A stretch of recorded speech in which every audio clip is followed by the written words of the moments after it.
తెనాలి వైకుంఠపురం దేవస్థానంలో కొత్తగా ఏర్పాటు చేసిన శ్రీవారి తులాభారాన్ని మంత్రి నాదెళ్ల మనోహర్ ప్రారంభించారు. తొలుత మంత్రి దంపతులకు ఆలయ ఈవో అనుపమ ఆధ్వర్యంలో పూర్ణ కుంభంతో స్వాగతం పలికారు. తర్వాత ప్రత్యేక పూజలు నిర్వహించారు. సతీమణి మనోహరంతో కలిసి తులాభారానికి పూజలు చేశారు. అనంతరం పొంగలిశాల కేశఖండనశాలను ప్రారంభించారు. ఈ సందర్భంగా ఆయన మాట్లాడుతూ తెనాలిలో ఎంతో విశిష్టత కలిగిన ప్రసిద్ధికి చెందిన వైకుంఠపురం దేవస్థానంలో భక్తులకు మెరుగైన సౌకర్యాలు కల్పిస్తున్నట్లు చెప్పారు.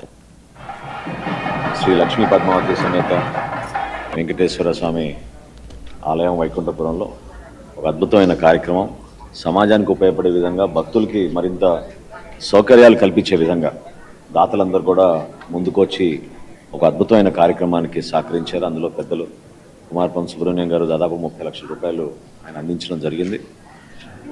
భక్తులకి ఈ ప్రాంతంలో మనం ఇంకా మెరుగైన సేవలు అందించాలి. అందుకే ఎక్కువగా వివాహాలు, అదేవిధంగా వాళ్ళు ఏ కార్యక్రమం చేసుకోవాలన్నా ఒక మంచి వాతావరణం కల్పించాలి, సౌకర్యాలు కల్పించాలనే ఆలోచనతోటి ఈయో గారి ఆధ్వర్యంలో మన దేవాదాయ శాఖ నుంచి అనుమతులు తెచ్చుకుని ఇక్కడ చేసే అభివృద్ధి కార్యక్రమాలు ఏవి చేసినా కూడా భవిష్యత్తును దృష్టిలో పెట్టుకుని కొత్త టెక్నాలజీని ఉపయోగించుకుని వాళ్ళందరికీ మంచి సౌకర్యాలు కల్పించాలని ఒక ప్రయత్నం.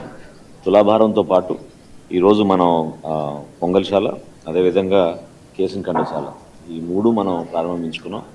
రాబోయే రోజుల్లో ఖచ్చితంగా ఇంకా ఒక ప్రణాళికబద్ధంగా ఇంకా కొన్ని కార్యక్రమాలు చేసుకుందాం. పెద్దల సహకారంతో మీ అందరూ కూడా మనస్ఫూర్తిగా మిమ్మల్ని అభినందిస్తున్నాను. ఈ సందర్భంగా రాబోయే రోజుల్లో కూడా మన ఆలయానికి పూర్వ వైభవం, అదేవిధంగా ఈ ప్రాంతానికి ఉన్న ప్రత్యేకతని భక్తుల కోసం మనం అంకిత భావంతో పనిచేసి ఇంకా ముందుకు తీసుకెళ్దాం మనస్ఫూర్తిగా ఈ సందర్భంగా ప్రతి ఒక్కరు